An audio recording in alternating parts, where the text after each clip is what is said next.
Welcome. Come on in. It's the Ye Shall Live podcast, episode 9. Mistakes. We're not immune to them. We all make them. We definitely should learn from them. Please, as always, go like and subscribe and follow on YouTube. I have the episodes up there as well. And go check out episodes 1 through 8. We're already on episode 9. We're rolling along, we're moving, getting some momentum. We're talking. Appreciate you guys.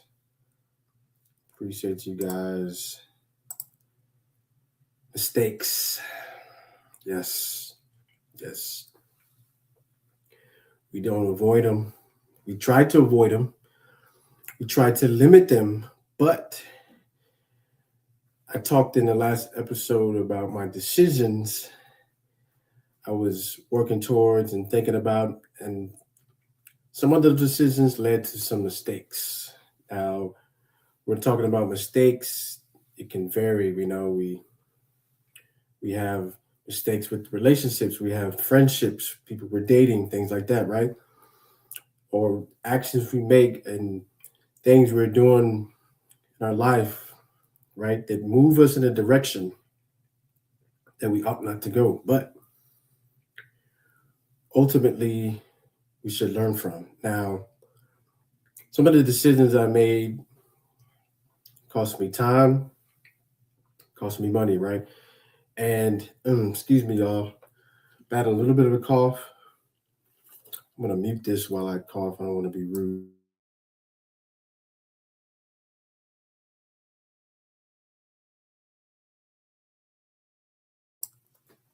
The mistakes.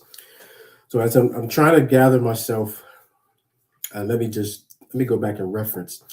This is a podcast for suicide awareness, suicide prevention, and highlighting at times me as a suicide survivor. This is culminating from that. This is the root of that.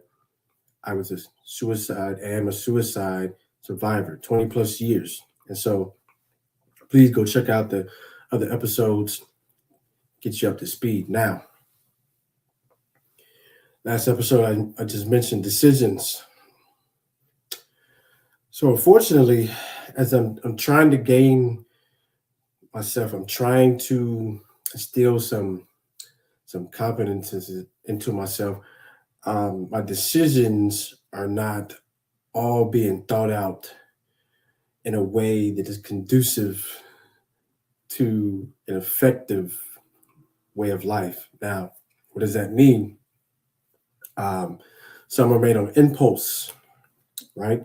We make impulsive decisions without thinking first. It can work sometimes. You may have to make a split decision on things, but sometimes it does not work, right? And so as I'm getting myself back together, I mentioned I'm fully walking now. The wounds have healed from the suicide attempt, and so now I'm feeling good about myself. Right, I'm gaining a little bit of confidence, and I'm starting to move throughout some relationships. I started dating, right, but those decisions weren't very good. Right, I was dating people I should not have.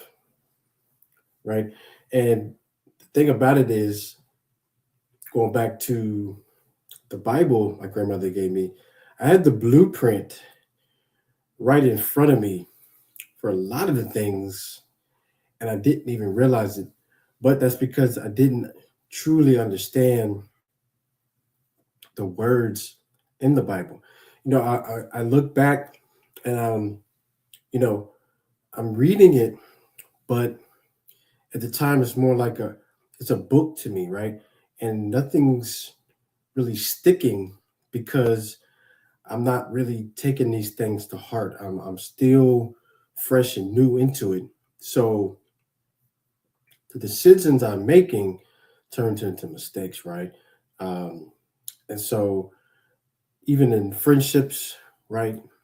Um, no discerning of a spirit, right? Had no knowledge or understanding of that, right? And so when I look back, I understand that I can learn from those mistakes. And see, that's the thing about mistakes. You need to learn from them so that you don't repeat the same mistakes over and over and over, right?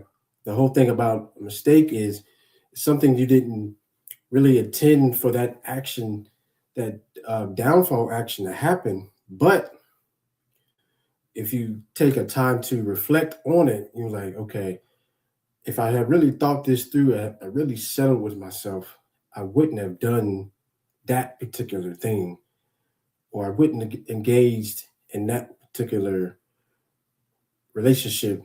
I wouldn't have dated that particular person. You can just go on and on down the list. I wouldn't have taken that drug. I wouldn't have drank that drink, right? I wouldn't have done all these different things. And so, as I'm beginning to get this confidence about myself, I'm understanding that, you know, there's a way I got to go about this now, because I don't want to have these mistakes hold too much weight on me.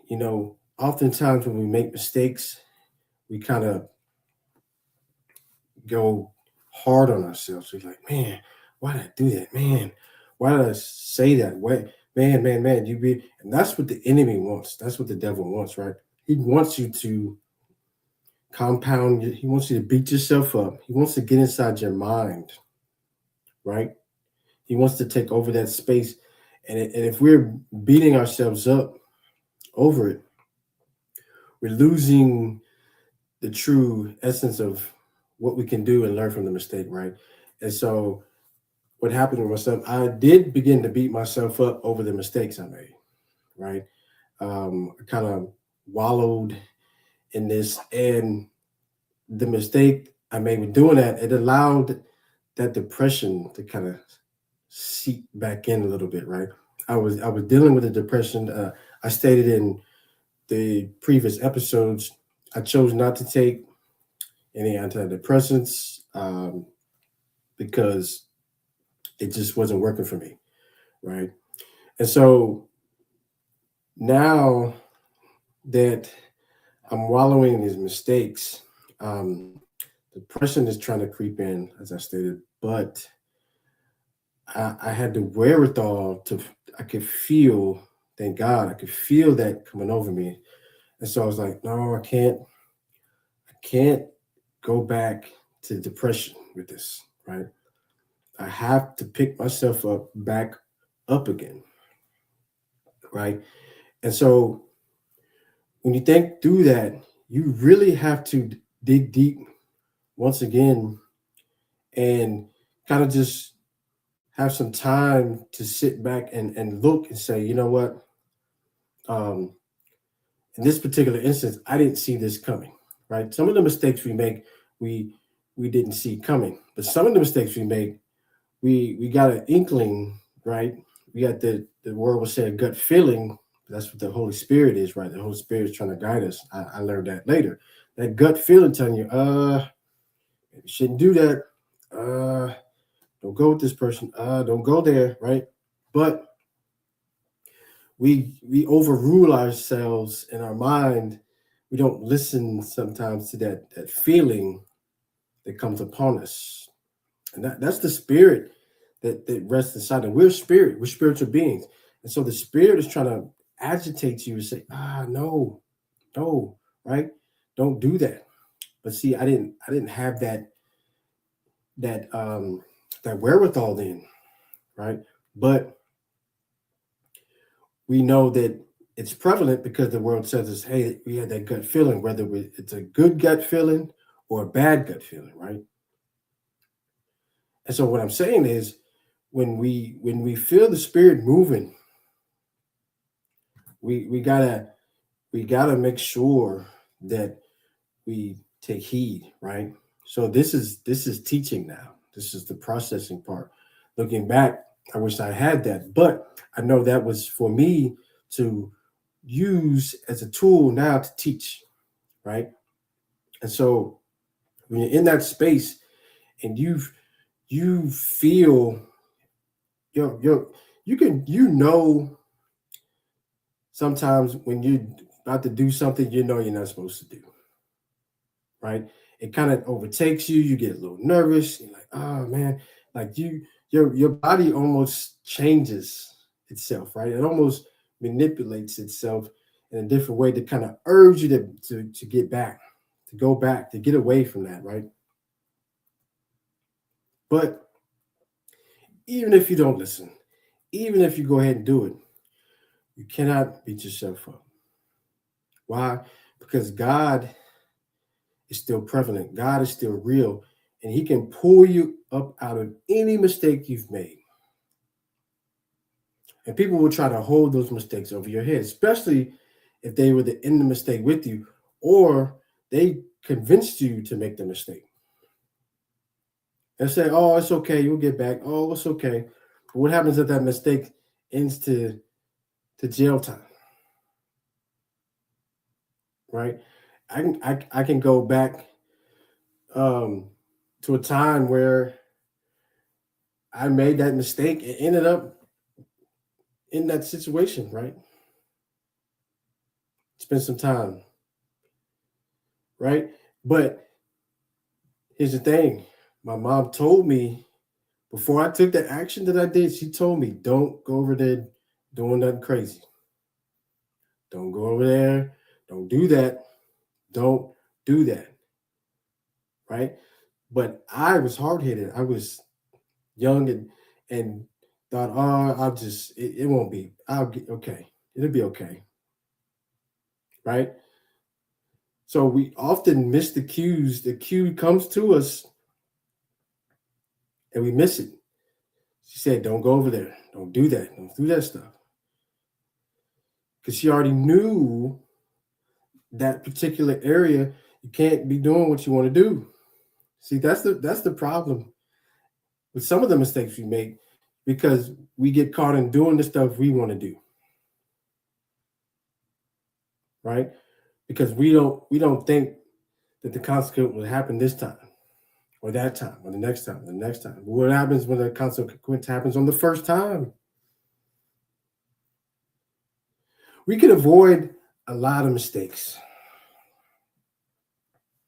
right? We can avoid a lot of mistakes if we really just take the cues that life throws at us, that somebody in our life has warned us from.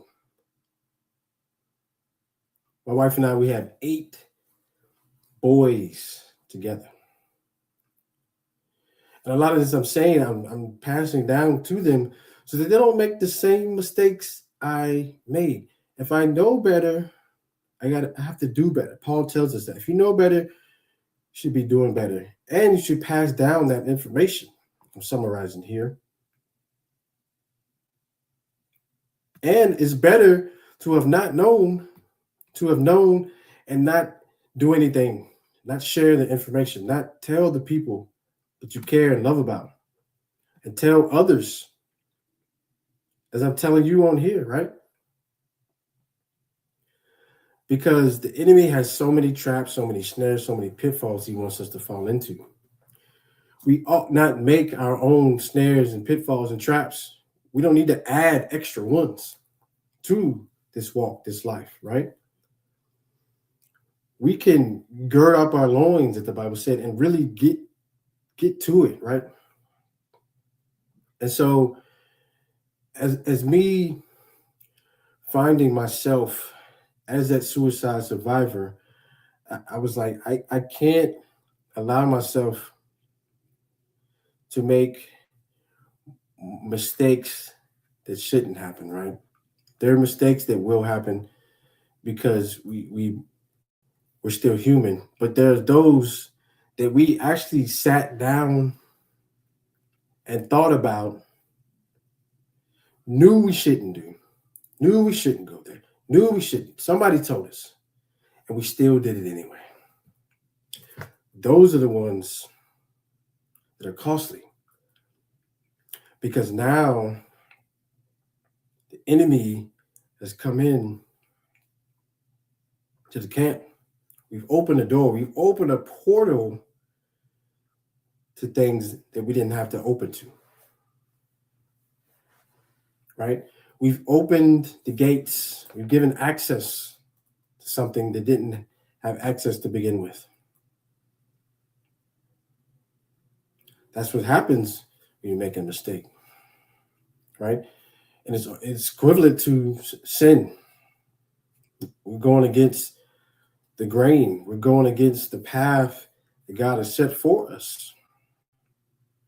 But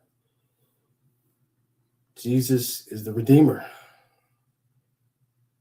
right? Can redeem that time we lost and those mistakes we made knowingly and the mistakes we made unknowingly, right? And trying to take my life was a mistake. If you're contemplating trying to take your life, that is a mistake you don't have to make. You don't have to make. Because here's the thing. I'm going to keep reminding you that you do have a purpose. Yes, you. You do have a purpose. That mistake cost me my right ankle. Right? I have a rod as an ankle. That mistake cost me burns on my hands that I had to tend to. That mistake cost me a tooth. At the time, this tooth was dead. A mistake. And so I'm encouraging you because we don't want to make costly mistakes. You don't want to make the mistake. Listen, this world is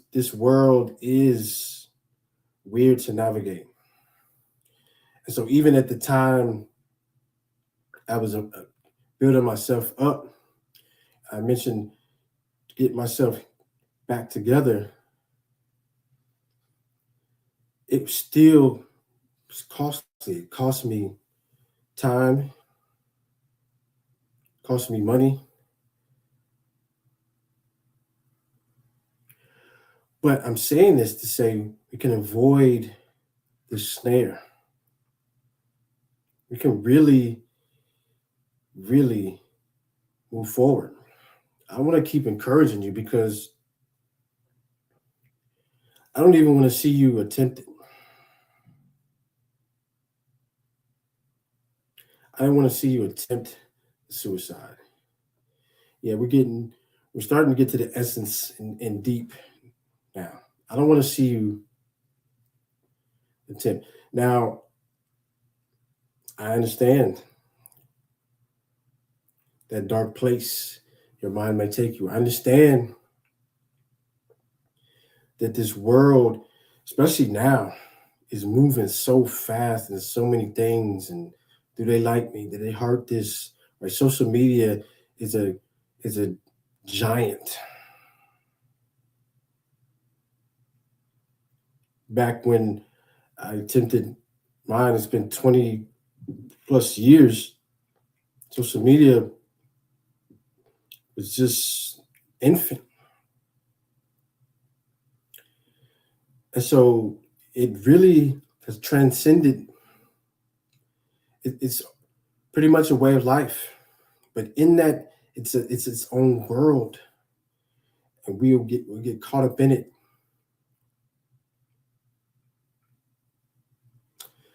There was a Netflix special. I'm gonna find the name of that for the next episode, where the creators, some of the original creators of these social media platforms wouldn't even let their own children get on the platforms.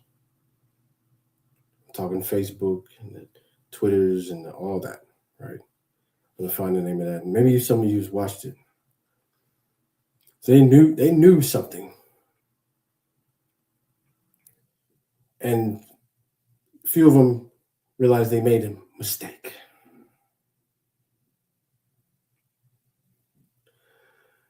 And so I'm just encouraging because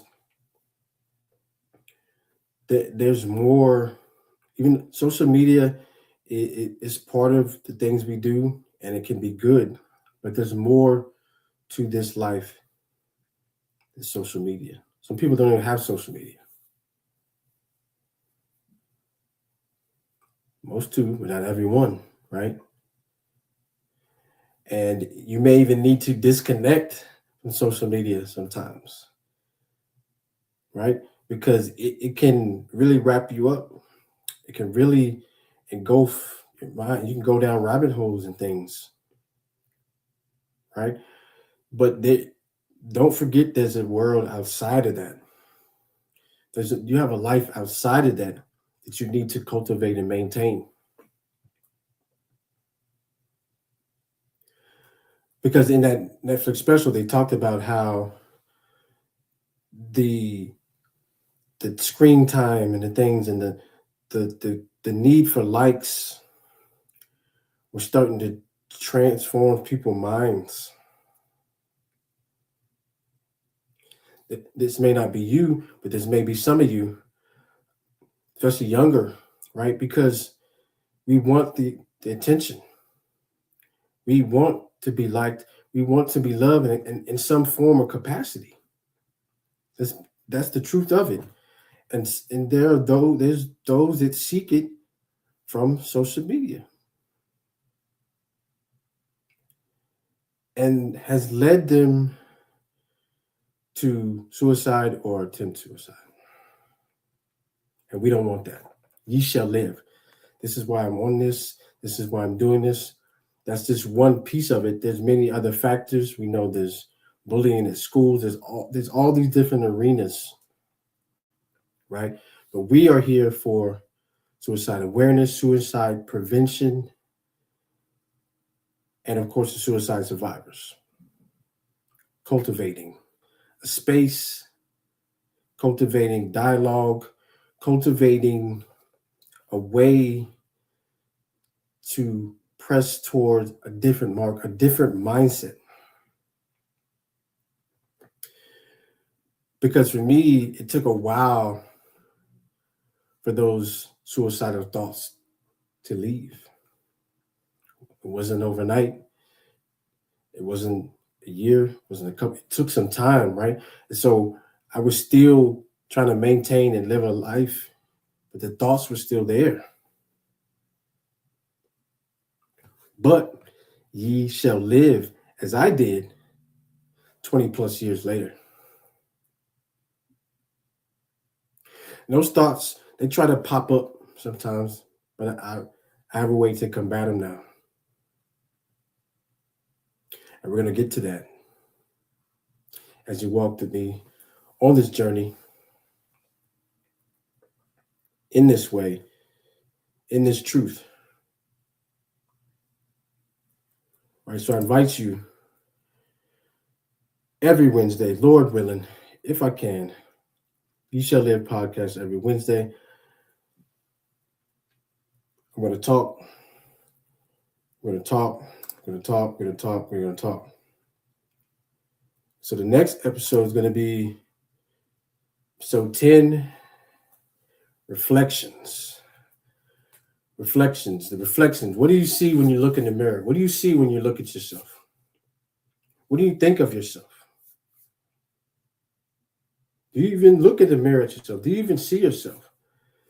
There was a point, there were times, and I'll talk. I looked in the mirror, I didn't even see myself. Just an image, right? didn't take account to it. I'll talk more about that on the next episode. So again, it's a journey. Come with me, walk with me. I'm going to do this for as long as the Lord allows, as long as the Lord leads me. I love you all. Remember, ye shall live. God bless you.